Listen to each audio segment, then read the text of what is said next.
High সবাই কেমন আছো? আজকে আমি আমার এই রেসিপিটি তোমাদের সাথে শেয়ার করব। কারণ এটা আমি ফার্স্টবার রান্না করেছি এবং আমার কাছে অনেক ভালো লেগেছে, মনে হলো তোমাদের সাথে শেয়ার করি।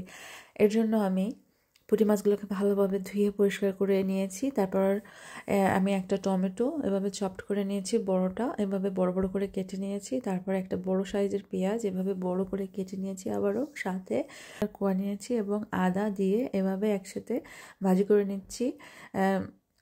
এর সাথে আমি ধনেপাতাও দিয়ে দিলাম, আর পুঁটি মাছগুলোকে লবণ হলুদ দিয়ে মরিচগুলো দিয়ে ভালোভাবে মাখিয়ে নিলাম।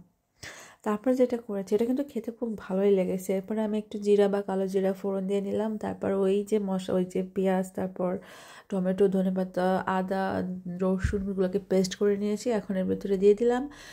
তার সাথে আমি দিয়ে দিলাম একটু মরিচ গুঁড়ো, একটু জিরা গুঁড়ো, আর পরে দিয়ে দেবো গরম মশলা গুঁড়ো। এটাকে আমি ভালো করে কষিয়ে নেবো হালকা একটু জল দিয়ে। আবারও ভালো মতো কষা হয়ে গেলে এখন আমি আবারও জল দিয়ে দিচ্ছি।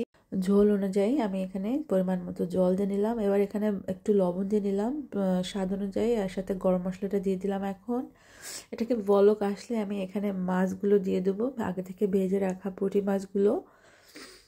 তারপর আমি ঢেকে ঢেকে কিছু সময় রান্না করব এবং নামানোর আগে আমি একটু ধনেপাতা দিয়ে দিচ্ছি, আর সাথে দিয়ে দিচ্ছি একটু কাঁচা ঝাল।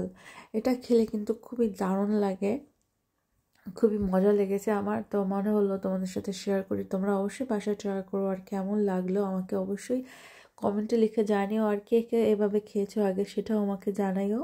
আর সবাই ভালো থাকো, সুস্থ থাকো। আর আমার এই রেসিপিটি তোমাদের কেমন লেগেছে সেটাও কমেন্টে লিখে জানিও। আর তোমরা কে কোথা থেকে দেখছো প্লিজ প্লিজ কমেন্টে লিখে জানিও, তো আমিও জানবো যে তোমরা কে কোথা থেকে দেখছো।